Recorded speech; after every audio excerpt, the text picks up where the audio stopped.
Good evening to everyone in London. Thank you to GQ for hosting tonight's awards ceremony and to Johnny for the kind introduction. It's not often that one gets the chance to wear a tuxedo at 3 p.m, unless of course it's from the night before, but well, here we are. I'm deeply honoured to be introducing our final awardees, who you'll immediately recognise for their landmark contribution to the fight against COVID-19. Our heroes of this evening are Professor Sarah Gilbert, Dr. Catherine Green, and the entire team of dedicated Oxford scientists.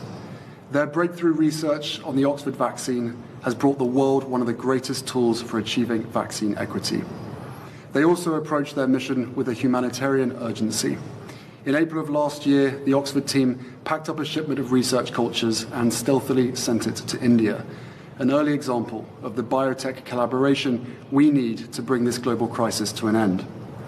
Until every community can access the vaccine and until every community is connected to trustworthy information about the vaccine, then we are all at risk. That's a common refrain that my wife and I have heard in convenings with vaccine experts, heads of industry, community advocates, and global leaders. As people sit in the room with you tonight, more than a third of the global population has received at least one dose of the vaccine. That's more than 5 billion shots given around the world so far. And it sounds like a major accomplishment, and in many ways it is. But there is a huge disparity between who can and cannot access the vaccine. Less than 2% of people in the developing world have received a single dose at this point. And many of the healthcare workers are still not vaccinated. We cannot move forward together unless we address this imbalance as one. At the same time, families around the world are being overwhelmed by mass-scale misinformation across news media and social media, where those who peddle in lies and fear are creating vaccine hesitancy, which in turn is dividing communities and eroding trust.